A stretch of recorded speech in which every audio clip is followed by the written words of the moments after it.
में कि अगर आप 9 तारीख की सुबह 4 बजे भी यहाँ से निकलेंगे तो हमें लगता है कि 4 बाग के पहले आगे आप पहुँच नहीं पाओगे। उसी दिन ऐलान हो जाएगा कि इस प्रदेश में जो 2022 में बहुजन समाज पार्टी की सरकार बनेगी, उसके अलावा किसी की सरकार नहीं बनेगी साथियों।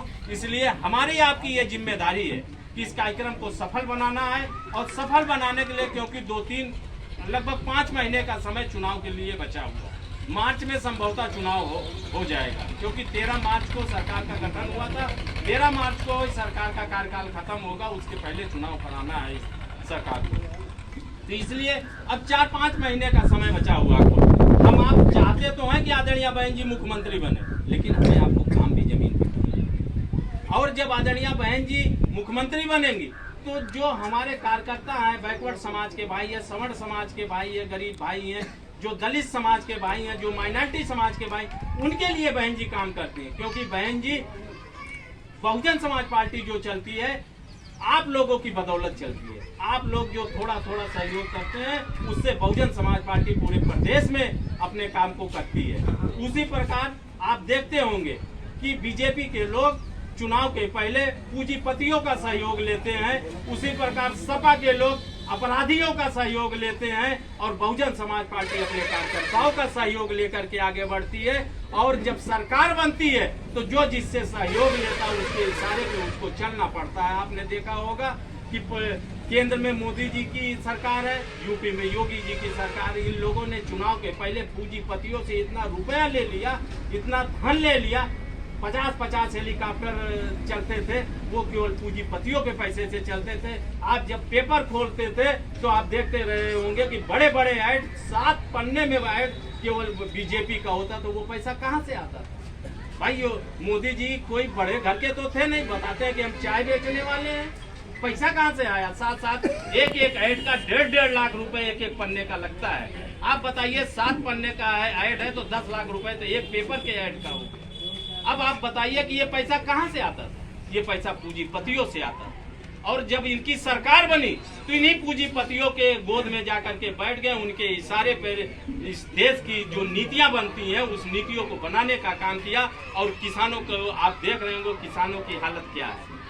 बेरोजगारी चरम सीमा पे है, भुखमरी चरम सीमा पे है। इन्होंने बीच में ये कोरोना ला दिया 2 साल से, इससे और जो गरीब आदमी था टूट गया। जो आदमी सुबह दिन भर कमाता है शाम को खाता है, उसके दिल से पूछिए वो किस तरीके से अपने बच्चों का पालन पोषण करता है। तो इसलिए साथियों हमारी आपकी जिम्मेदारी है कि इस जो निकम्मी सरकार है इसको उखाड़ फेंकना है। उसके लिए हमें आपको जमीन पे चलना पड़ेगा। अपने सेक्टर, एक मिनट अभी आप बता लीजिएगा, आप सुन लेंगे। हमें आपको अपने जो जिम्मेदारी हमको आपको मिली है, हम अगर सेक्टर के पदाधिकारी हैं, हम अगर बूथ के पदाधिकारी हैं, तो हमें उस जिम्मेदारी को निर्वहन करना पड़ेगा। जब हम उस जिम्मेदारी का निर्वहन करेंगे, अपने सेक्टर को तैयार करेंगे, अपने सेक्टर से जिता करके देंगे, भेजेंगे बहुजन समाज पार्टी के सिंबल को, बहुजन समाज पार्टी को।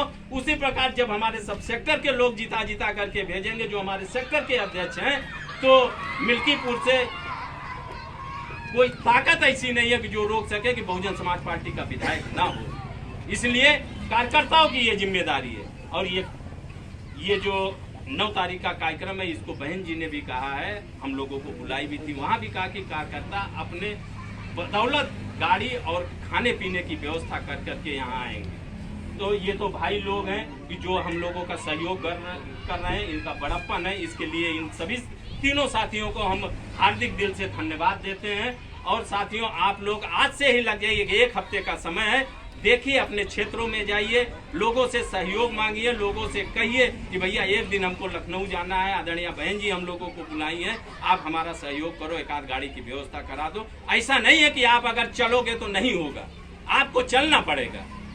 इसलिए साथियों मेरी आप लोगों से ये करबद्ध प्रार्थना है कि आज से ही आप लोग ये संकल्प लेके यहाँ से जाइए कि आज के बाद हम लोग 8 तारीख के कार्यक्रम को सफल बनाने के लिए गांव-गांव घूमेंगे, लोगों से सहयोग लेकर के संसाधन की व्यवस्था करेंगे और कार्यक्रम को मिल्कीपुर की तरफ से पूरी तरीके से सफल बनाने का काम करेंगे साथियों। और हमारी एक निवेदन और है सेक्टर अध्यक्ष साथियों कि बूथ कमेटी का गठन अभी आपके यहाँ 40% हुआ। तो जो हमारे सेक्टर के अध्यक्ष साथी हैं, ये एक सेक्टर में 10 बूथ होगा, 11 होगा, 9 बूथ होगा, इससे ज्यादा किसी सेक्टर में बूथ नहीं है। और आपको अगर एक दिन में 2 बूथ, केवल 2 जगह गए और 2 बूथ का गठन किया, एक बूथ पे 5 पदाधिकारी बनने हैं, अगर किसी गांव में आप बैठ गए तो 5 पदाधिकारी आराम से आपके बन जाएंगे। और आप एक हफ्ते के अंदर अपने अपने बूथों का गठन करके माननीय विधानसभा अध्यक्ष जी के पास जमा करा दीजिए। और जो सदस्यता शुल्क है, जो 50 रुपए की सदस्य बनते हैं, वो सदस्यता की रसीद आप माननीय विधानसभा अध्यक्ष जी से मांग लीजिएगा और उसको भी एक हफ्ते में आप सेक्टर अध्यक्ष साथी उसको भी जमा कराने का काम करेंगे। इन्हीं शब्दों के साथ मैं अपनी बात समाप्त करता हूँ। जय भीम, जय भारत। जो आपका विचार आया और इस विचार के अनुसार हमारे सेक्टर अध्यक्ष और हमारे सम्मानित साथीगण ये सहयोग देने का काम करेंगे, जिससे हम लोग